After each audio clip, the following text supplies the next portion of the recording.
So our last talk of the day is from Jean-Marie Stephan of Camille Jordan Institute in Lyon, and he will talk about limit shapes in quantum integrable spin chain.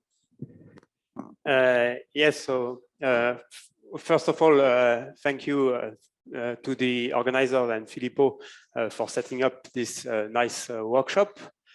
So it's always a pleasure to be in Florence.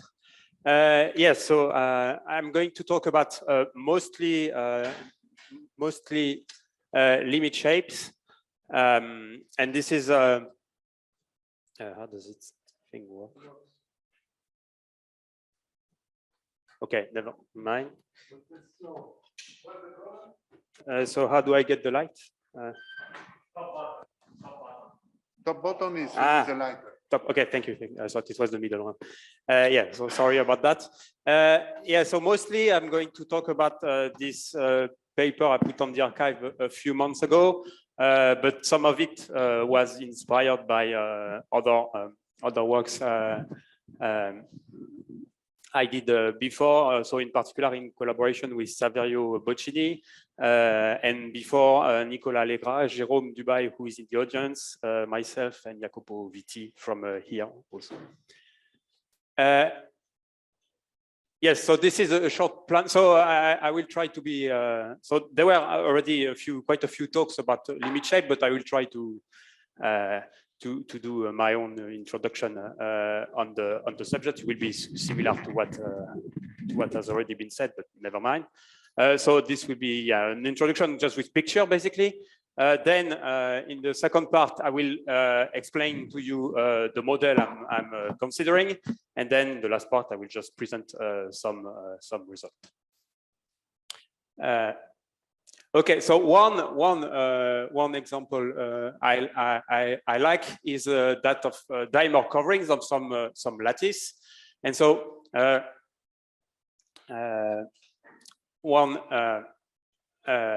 thing you can do, yes, is consider this this lattice, which has a weird shape, which is called Aztec diamond, and you try to put dimers on it.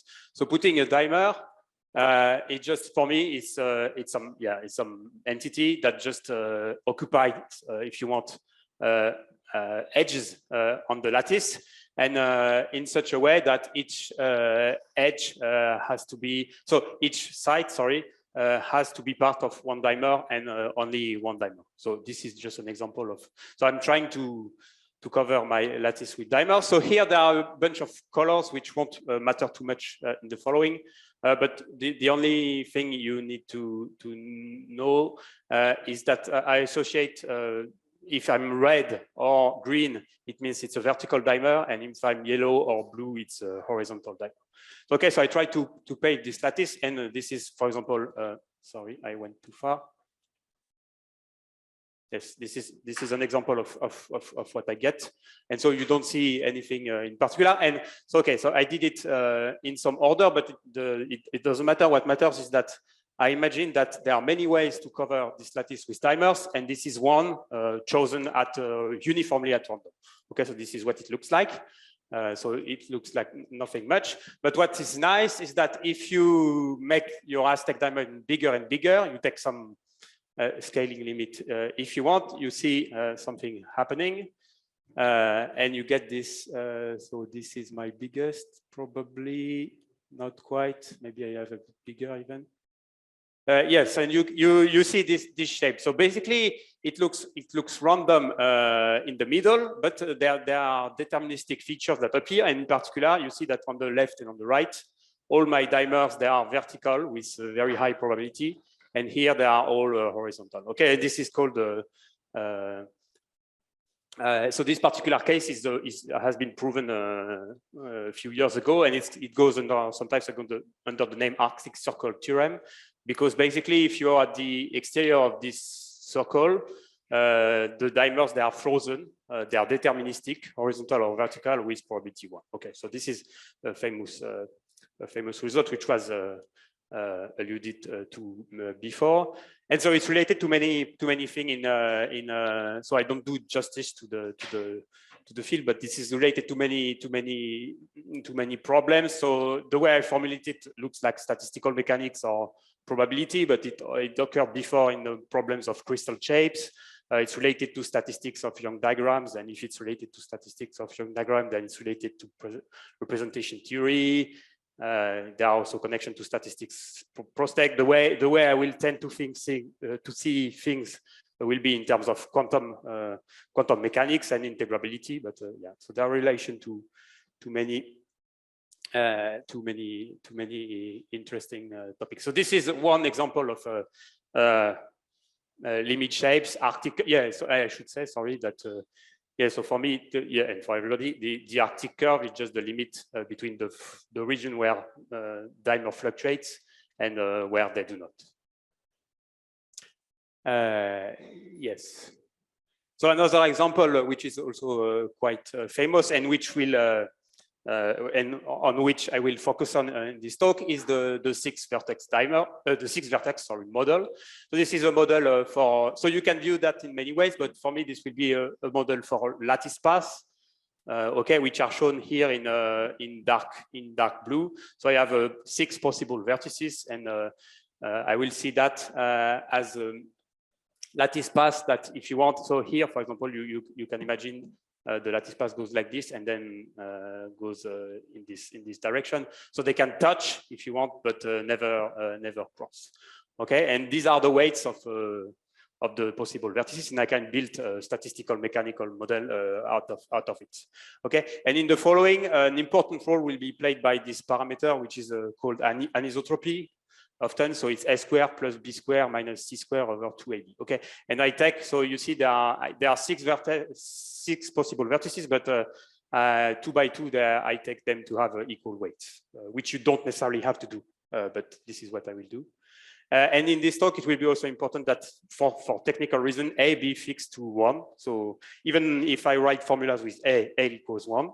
And I think of it as so a is set to 1, and I chose at the beginning some value for delta, and then the only parameter that can vary will be b and c, but they are related through delta. So that's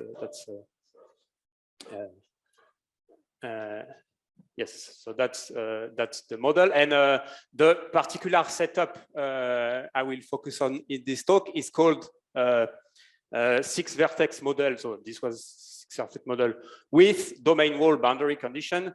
And this domain wall boundary condition in terms of lattice paths, they are represented like this. So if you look at this picture, so I will explain the picture, but so but you see there is a region which is in red here, in red dash. So this is what is called the 6 vertex model with domain wall boundary condition, and it means you see the lattice paths, they enter like this vertically through the like this, and here there is nothing. Okay, so the red region is called 6 vertex model with domain wall boundary condition. But the way you can set it up, so typically this is not drawn like this. It's drawn like a square and vertical. But here I rotate by 45 degrees for technical reason, which will hopefully be clear later. So I have this.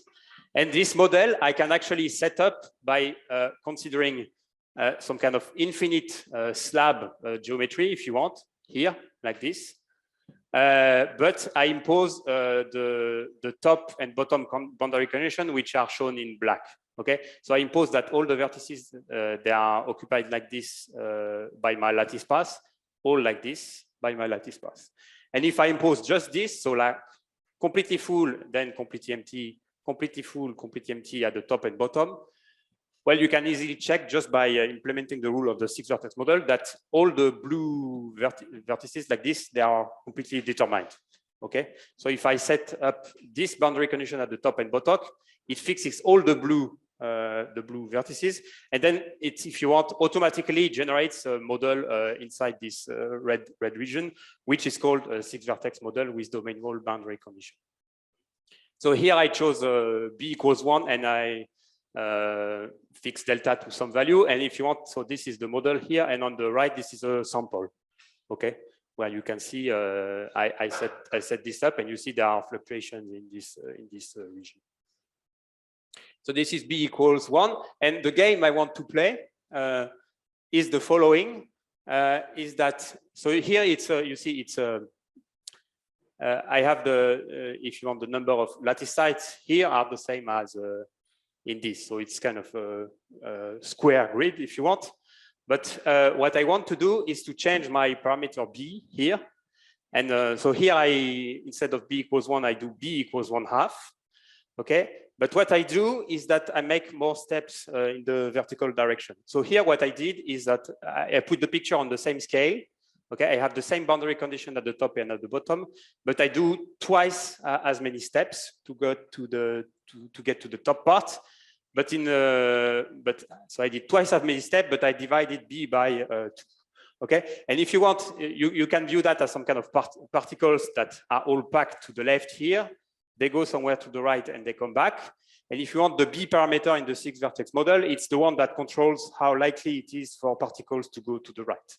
So for example, if in this one I had set b equals 0, so imagine here it's not b equals 0, but if I had set b equals 0, then all the particles, they will just go straight vertically, and I would get a 0 fluctuation.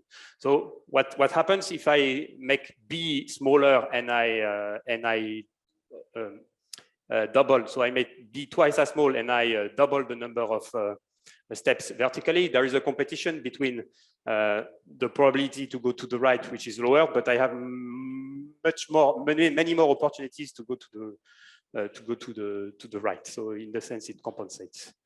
Yes.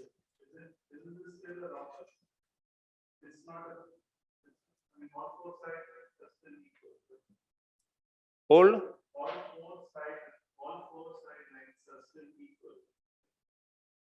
no. So this, yeah, if you want this, I can even take infinite if I want, because then all the here it will be frozen all to blue. So you can think of an infinite number of like this, but since I set this weight to be 1, it doesn't diverge, so it's well defined. Yeah?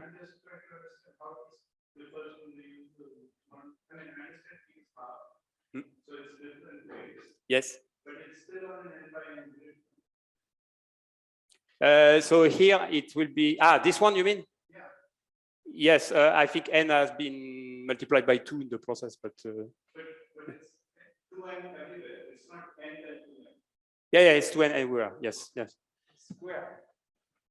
Yeah, it's still square. Yes. And so you have this, and the game I want to play is I want to do a limit where I send b to 0. Okay, and you see that in the process, what you expect is this red region to become something like this. Okay, and so this is a perfectly legitimate StatMech model. It's just the difference is that now this direction becomes somehow continuous. Okay, so does this work? Yes. So when I look at the 6-vertex model, in your language, you have 3 parameters: B, C, and N, the size. Yes. And am I understanding correctly that you're sending B 0 with N? Yes. So if you want, I set B equals something over N, and I send N to infinity. Yes. But in general, I have the freedom to take B fixed and yes. Yeah. Yes, but just what I want to say is that this is not a scaling limit or anything. It's a limit where I get another model, which is yes, which has the funny thing is that if you want, the horizontal direction is still discrete, but the vertical direction is continuous. Okay, and if you're a physicist and you know the connection between 6-vertex model and the x-axis speed chain, you might guess already that this can be expressed in terms of the Hamiltonian of the x-axis speed chain. But I will try to explain this. But the point is also that if you see the picture, it doesn't look that different from the other one. There are still seemingly some Arctic curves, and so physically you don't expect this to change that much. It will change maybe the Arctic curve, but the phenomenology you expect to be exactly the same as usual discrete, completely discrete model. Yes, and what this is called, so depending on there are 2 terminologies I know, so you can either call it Hamiltonian limit or Trotter limit. So this is some kind of trotter limit of the 6-vertex model with domain wall boundary conditions.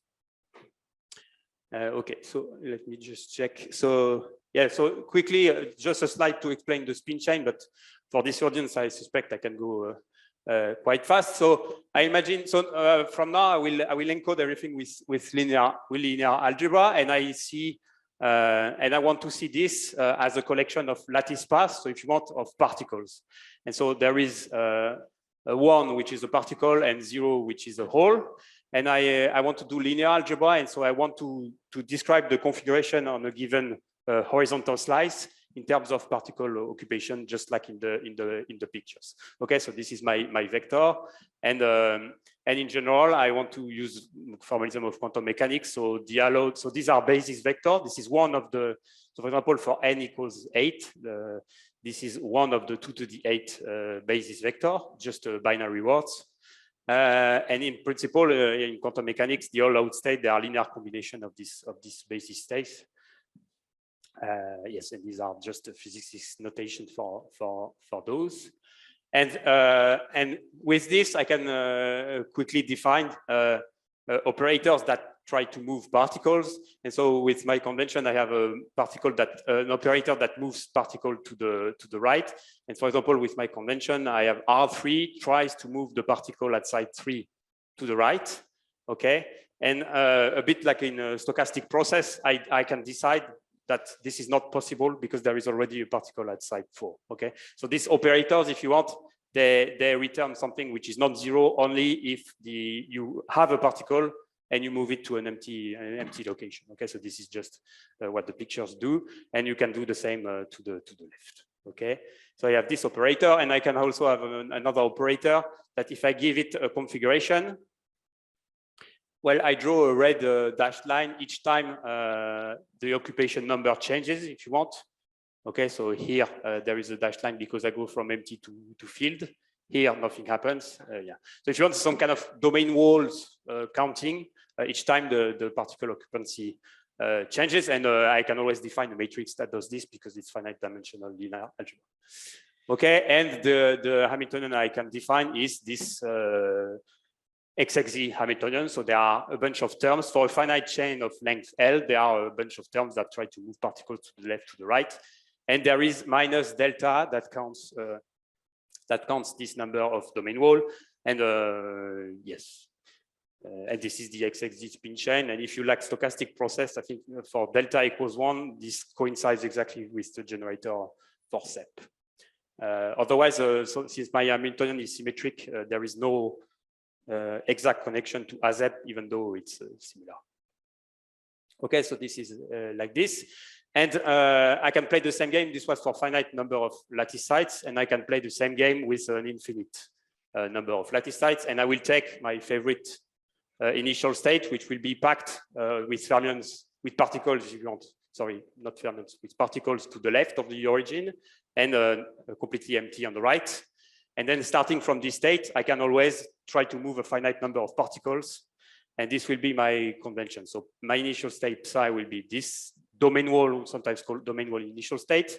And then I can construct many states by just moving particles to the right. And I'm moving a finite number of particles to the right. And so, for example, this is my notation for psi 0, 2. I move 0 to 2. I move only two particles. This one I move to 2, and this one I move to 0. And this is what I get. Okay, so just this.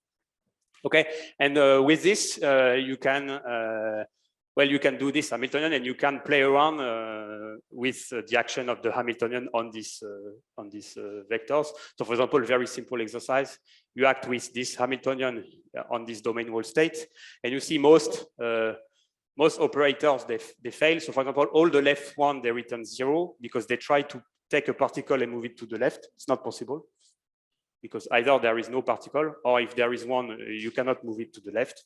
And there is only one that doesn't fail, is the right one that takes a particle here and moves it here. So this is the only thing that can happen. And same thing, you can of course, this is very, very simple, and you can have fun like trying to compute h square on this state, and you get a slightly more complicated thing. And of course, I mean, this you can just work by hand, but the object I will be interested in the following will be what's called time evolution. So I take this initial state and I apply exponential tau h, which now becomes a mess. I mean, you have to be able to act with all powers of h, we sum everything. So it's in principle, it's a complicated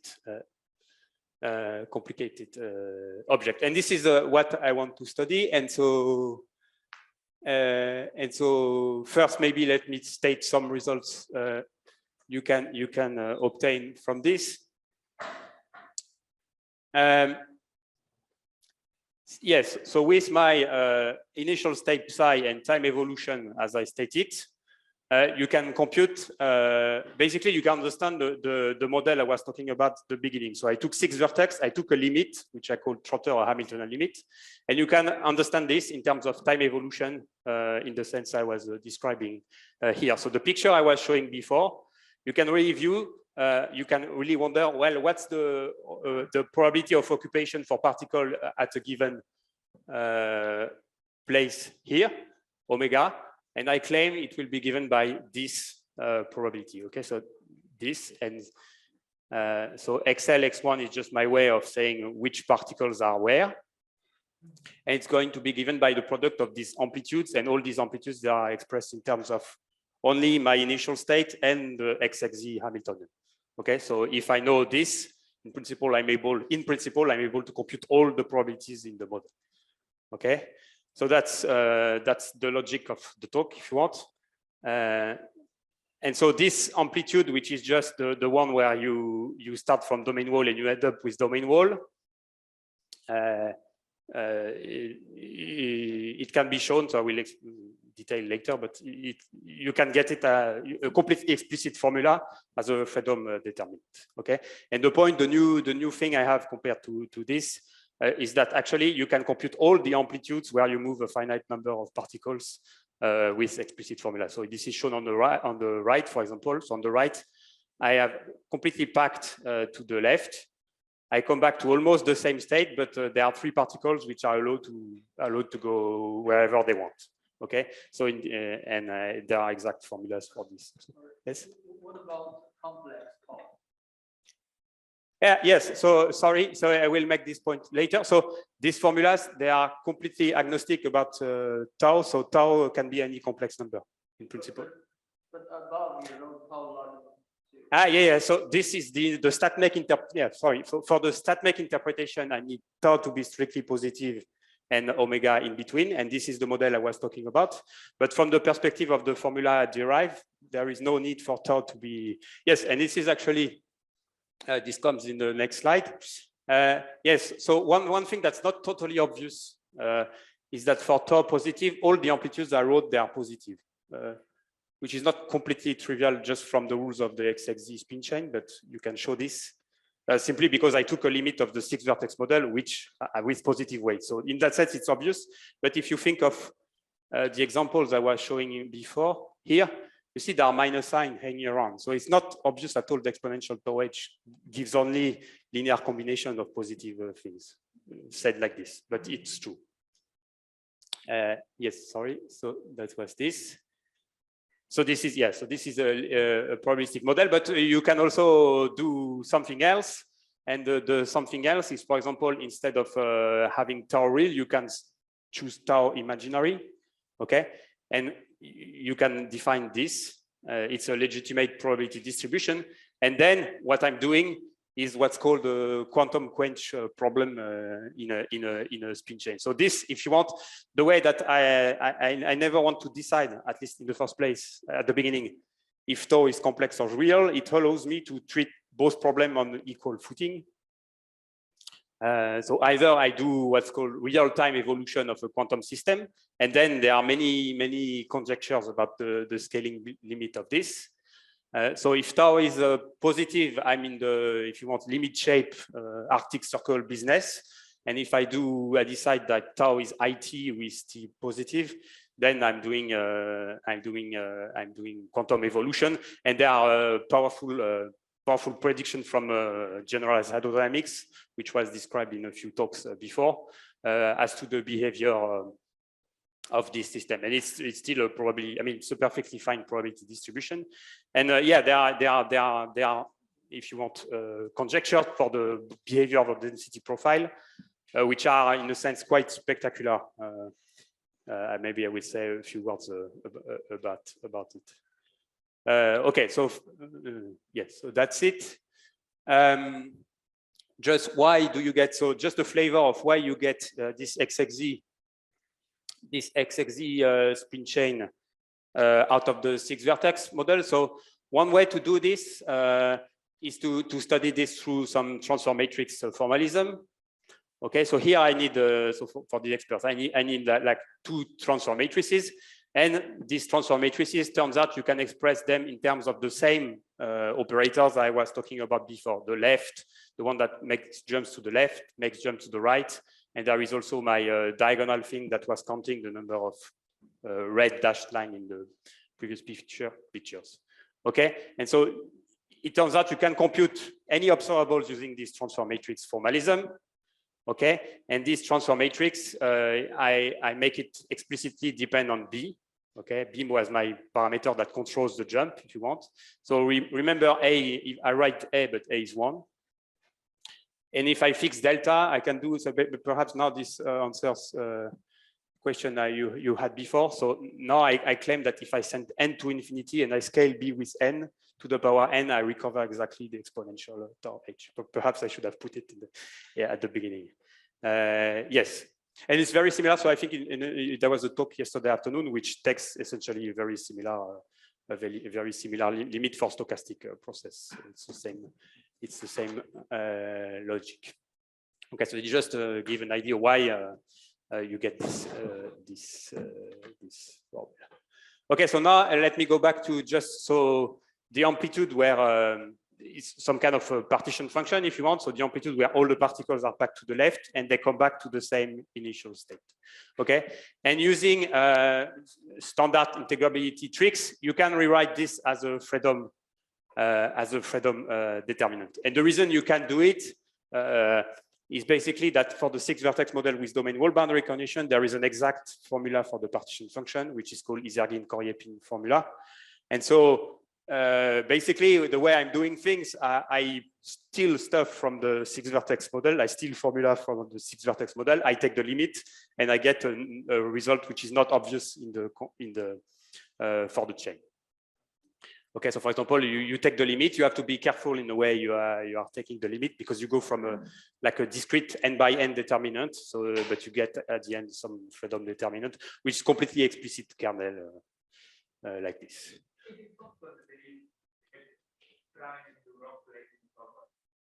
That there is?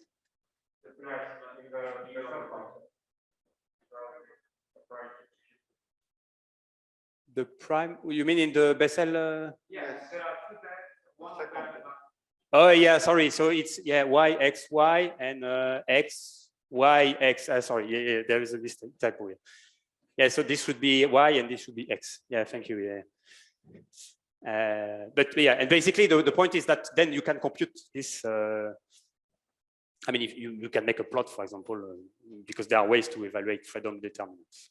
Okay, so this was data spike from a few years ago, but the new thing I managed to do was to compute these amplitudes where some particles might not come back to their original locations. And for example, the AX of Tor is the one where all but one particle come back to their original location. And you can show, so it's a bit technical, but you can show that this, so I put that in some kind of generating function. So instead of having the location, I have some Z. And you can show that it satisfies this completely exact partial differential equation, okay? So you have some kind of operator, which is a second, so goes up to second derivative. Okay, and this generating function satisfies exactly this differential equation with a source term Q of tau, which is related to the partition function I was talking about. So in principle, I mean, of course, in practice, this might be extremely difficult and sometimes useless. But the point is, imagine I know perfectly the partition function, and I tell you before it's given by a freedom determinant. Then I can deduce this Q, and if I solve this PDE, I know exactly all the amplitudes where all but one particle come back to the initial state. So this was for one part. Yes. What is that? So that is just a way to encode all the AX. Oh, okay. Just like parameter. It's a generating function. Yes, yes. Maybe I didn't say. Yeah, so it's a generating function for this. The position. Yes. Yes. There will be a picture later. Sorry, what fixes the initial conditions? Yeah, so I'm not careful with this, but so the initial condition you can always get by imposing, because the derivative with respect to tau at tau equals 0 are easy to get by just applying H. So yeah, I'm not careful with this, but this is easy to deal with just by applying a bunch of powers of H, which you can work out explicitly. So yeah, so that's because in principle, yeah, I have to be careful with initial conditions. Yeah. Yes, yes. No, here it's not too much of a problem. Yes, and all amplitudes, you can have the multi-particle amplitudes, and they are given by this kind of horrible formula, but the formula is here. Yes, okay, so maybe let me go to something a bit simpler. So this was valid for all delta, but it's good to see what happens in simpler cases. For example, delta equals 0, where it's known to be related to many well understood things. So for delta equals 0, you can solve this using, if you're a physicist, you can solve this with free Fermi techniques, or it's related to determinantal point processes. And in that case, I can apply exactly the logic I was talking about. So the freedom determinant is really extremely simple at the end. It's given by this very simple formula. And I can plug this in the PDE I was talking about, and I can find an explicit solution for the PDE, which is just exponential tau z, exact for any tau and z. So it's like extremely simple. And after this manipulation, I can get all the multiple particle amplitudes, and you get formulas which typically appears in many limit shape related problems. So I think this particular model, is exactly can be mapped exactly to what's called the PNG droplet model, and I think it's related also to Plancherel, yeah, and it is also related to Plancherel measures and matrix models. So in that case, it's extremely simple. I can compute everything, but of course, I mean, this is not new, but just to make contact with what is known. But in principle, if you were able to apply this logic, you would be able to reconstruct all the time evolution. Okay, so at this stage, so I don't know how much time I have left. 10 minutes. 10. Yes, so that's good. So you might be saying, okay, these are formulas, they are nice, but they might be completely useless because they are multiple integrals, complicated. It's not clear how to extract information from this. But there is a simple thing you can do to extract information, is that there is already some physical information encoded just in the one particle amplitude, okay?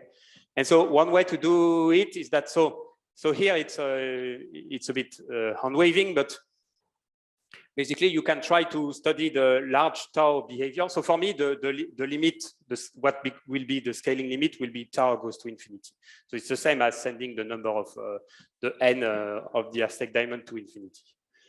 Okay, and so for large tau, you can establish this formula that basically it grows like exponential tau square times some coefficient, which is determined in terms of gamma, and gamma is related to delta from before. So cos gamma equals delta.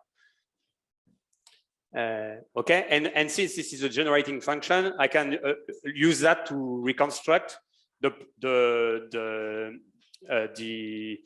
my amplitude now, because it's just some coefficient extraction in the H, and so I can actually compute where it is more likely, if you want, for my particle to exit, and perhaps it will be better with the picture. And the point is that, and so this I'm going a bit fast, and this point was made in this paper by Filippo. No, sorry, I screwed up. Sorry, Andreas. It's Portiello. I really apologize. I won't copy paste. So it's Colomo and Portiello. Sorry. Yeah, my bad. Yeah, this is a. Yes. Okay, yeah. But the tangent method is Colombo-Sportiello. Yeah, sorry. And it's better with a picture. So I'm telling you, I have one particle, so they move to the right, and only one I don't impose to come back to the initial state. And so if I do that, you can start by asking what's the most likely exit path. Okay. So here it's really a simulation where I let it free. Okay. And and so this is, if you want, a typical configuration, and you see the exit path seems to follow like the Arctic, what you expect to be the Arctic curve, and then it goes straight ahead. And this is what you expect. That the most likely is that the particle, since many particles move, okay. So if you want, there is only one particle which is free to go wherever it wants. So its trajectory will be determined by the others. The other, they weight more, okay. So the one particle will have trouble influencing the others, but it will be influenced by all the others. Okay, so at the beginning, since all the other particles, they go to the right, it has to follow them. It cannot go to the left. So it follows them, and then at some point, since the other, they start coming back, well, my test particle here, it's not influenced by the other anymore. And if it's not influenced, on average, you will go straight. Okay, so if you have this, it means just by finding the most likely exit path for the particle, you reconstruct this point P1. So the point where the point in the middle. So you have, if you want, the location of the Arctic, I want to say Arctic point, right in the middle, just because by symmetry it has to be like this. And the beauty of it is that you can also, by moving so I don't take the most likely now, but I move it a bit arbitrary.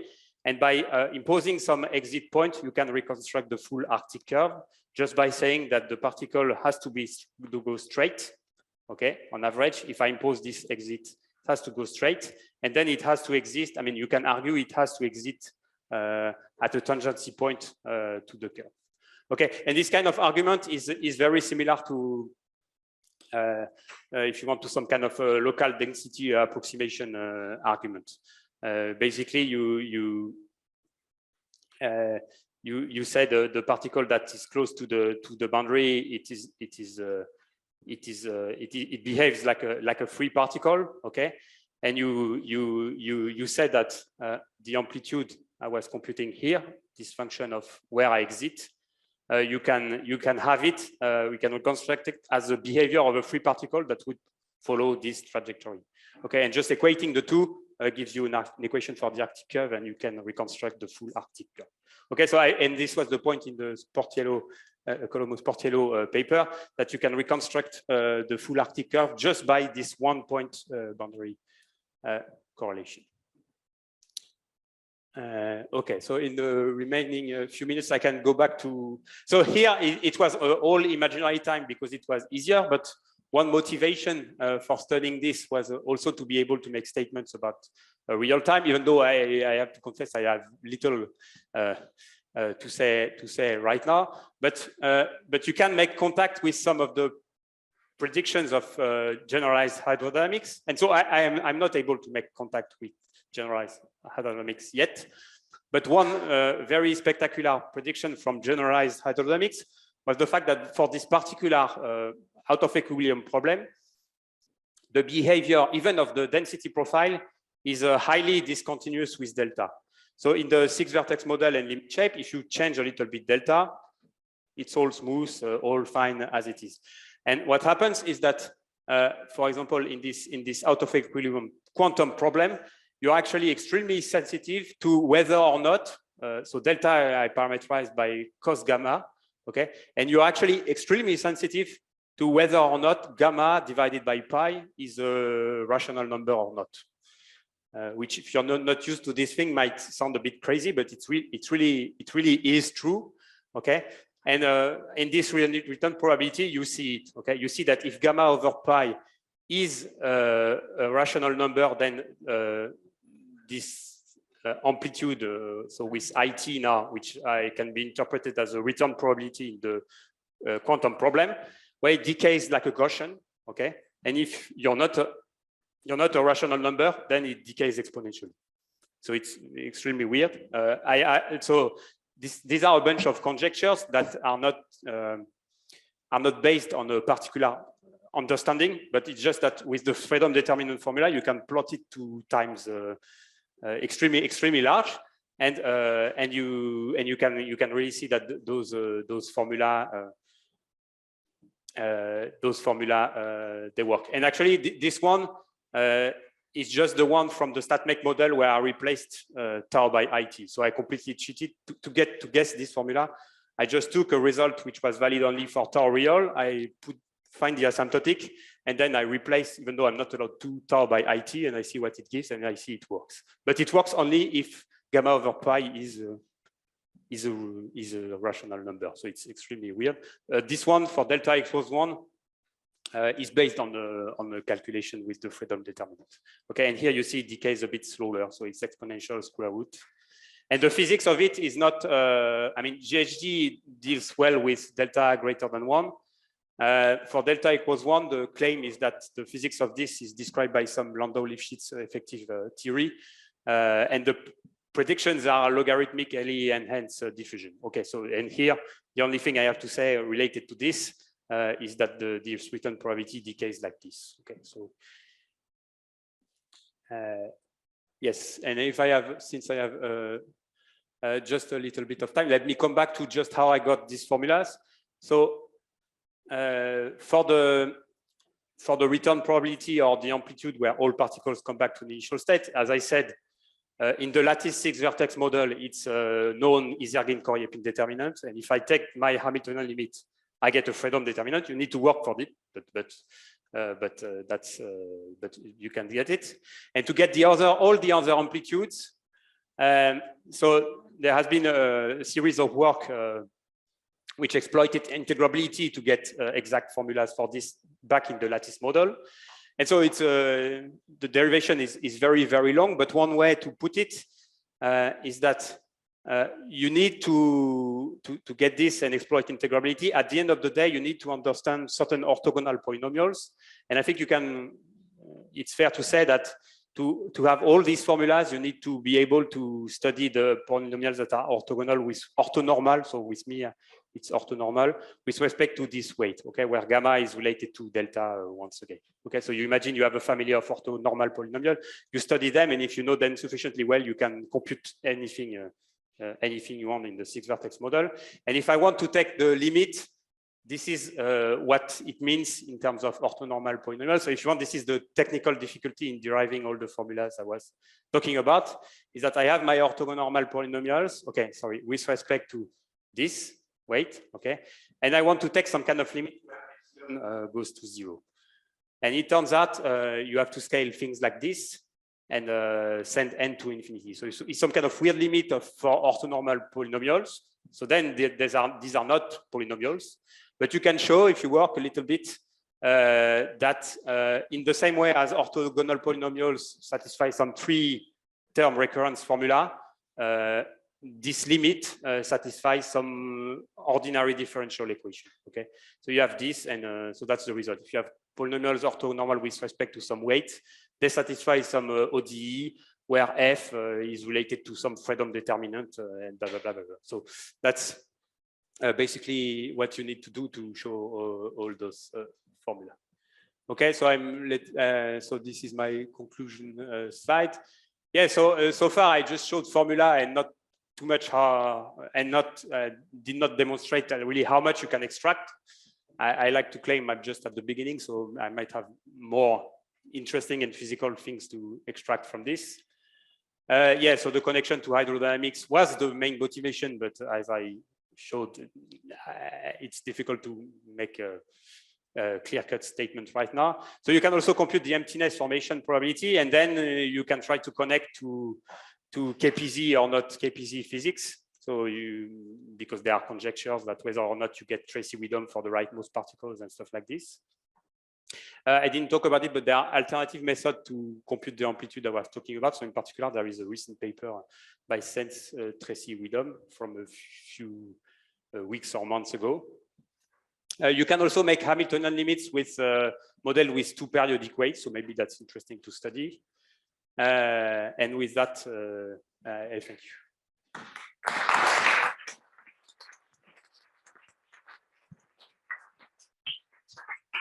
Thank you.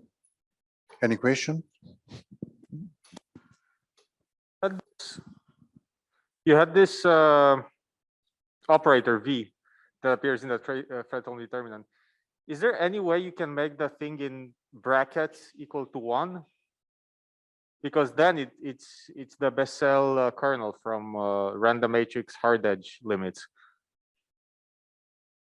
Yes. So no. So this can never be. No, this can never be 1. No, There's no limit. But I use it to regularize something if you want. So yeah. So it will never quite be the Bessel kernel. It's more complicated. It's Bessel times something that depends only on y, and that's what makes everything more complicated. For example, the asymptotic analysis and stuff like this. So yeah. So it's weird because it looks close, but it's not quite this.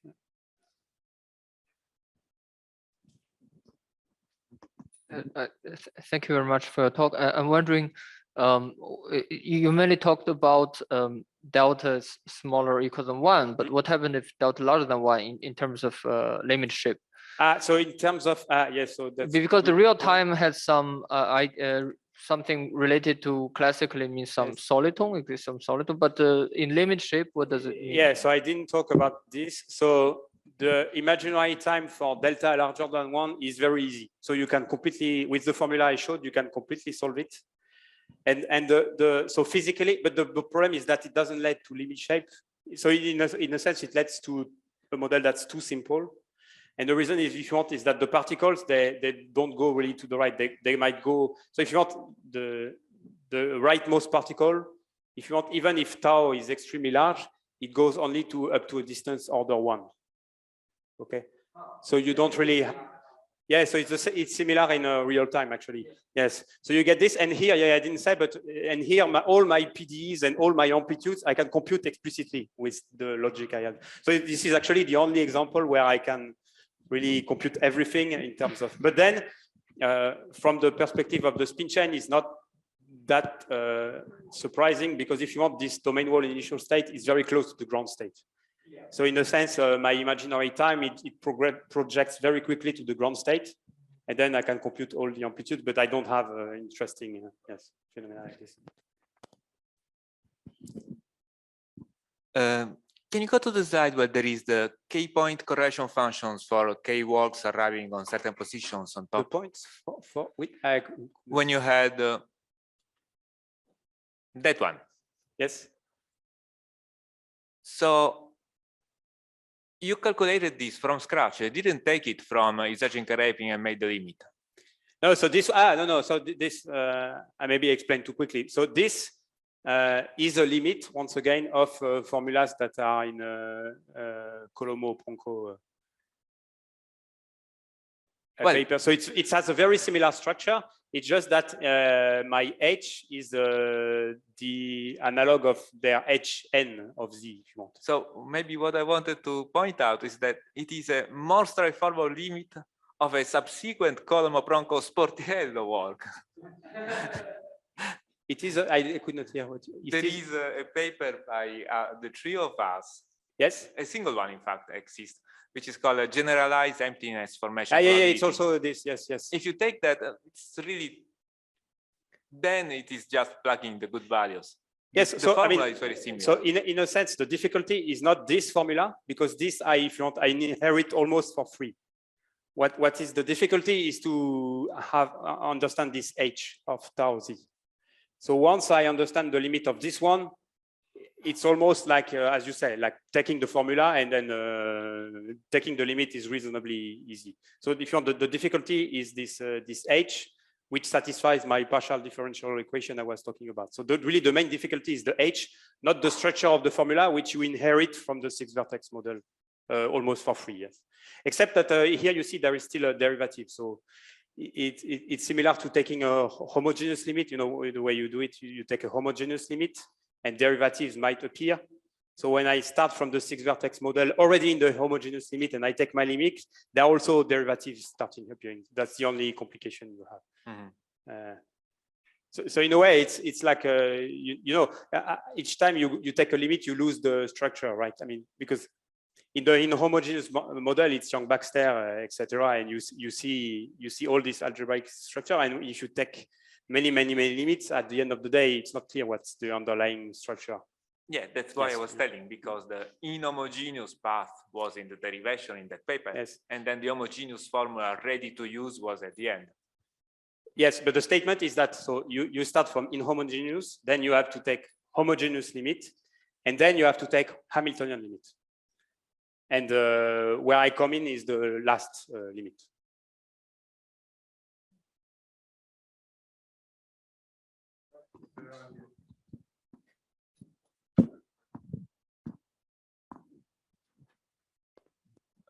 Could you go to that slide where you have the A of tau picture, where you have those limit shapes? The one for the tangent method, you mean? This one? Yeah, yeah, this one, for example. So if there is no particle leaving, this looks a lot like watermelon configurations or you know these things, non-intersecting Brownian bridges. So you have n particles starting, n Brownian motions starting at the origin, conditioned not to intersect, and meeting after time t. Then the limit shape looks like a watermelon. So these are some, this. Right. So that's my question. So is that delta equal to 0, the limit of?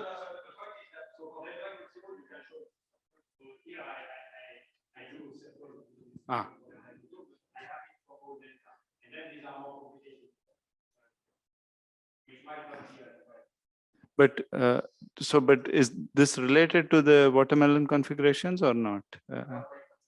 Sorry?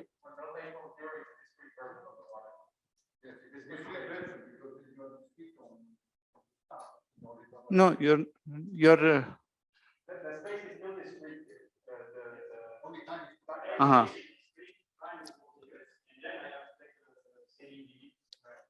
okay. And I was just trying to ask if for your more general systems, if I condition on, let's say, the last k particles being at certain positions which I scale with n in some suitable way, will I get new limit shapes? Yes. But then Yeah. Okay. Okay, thanks. Still this picture, can you do periodic boundary conditions? So at the bottom and at the top, you trace over what happens? In the delta non-zero case, delta equals 0, we know, but.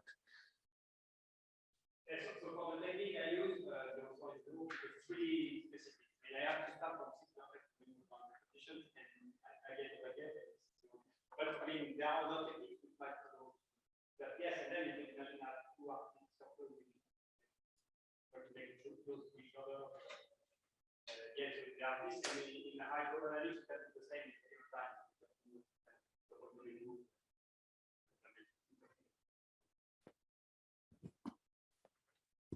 Probably a naive question. So if you had all 6 vertices with different weights, say AA prime, so what would be the right way of taking the Trotter limit, Hamiltonian limit?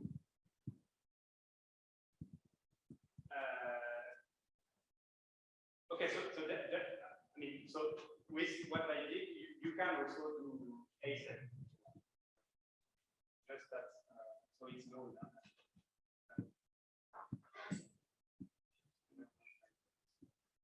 Okay, so because I decided to have the symmetric weights.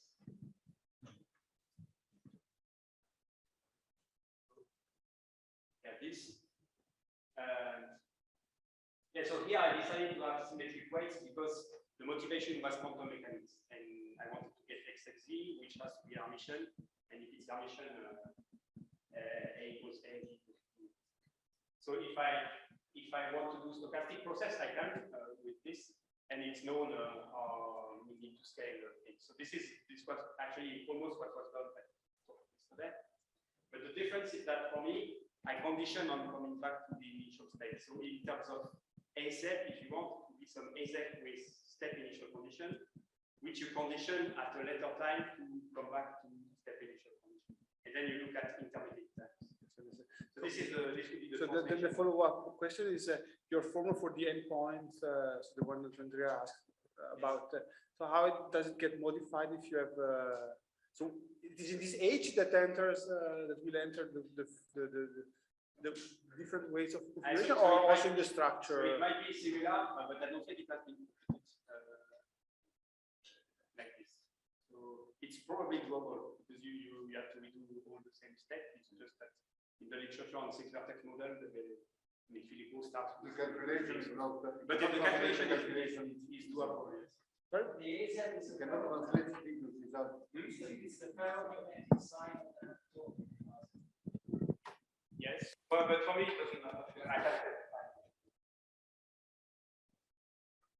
I mean, I do exponential power h, and I think power can be whatever complex number, so I can change it. But yes, I think the calculation is doable, just that. But what has been done is something like long condition on the contract, and then there are Other questions? If you take the reflecting end partition function, let's say diagonal boundary, you should, I guess, in principle, be able to do some sort of similar limit that you take. Have you ever thought about this? What type of Hamiltonian would? So reflecting end partition function. So there's this Tsuchiya work for the 6 vertex model with a reflecting end. It looks very much like the right half of your picture. So you can sort of think of this as maybe something similar, but I don't know if you would do a similar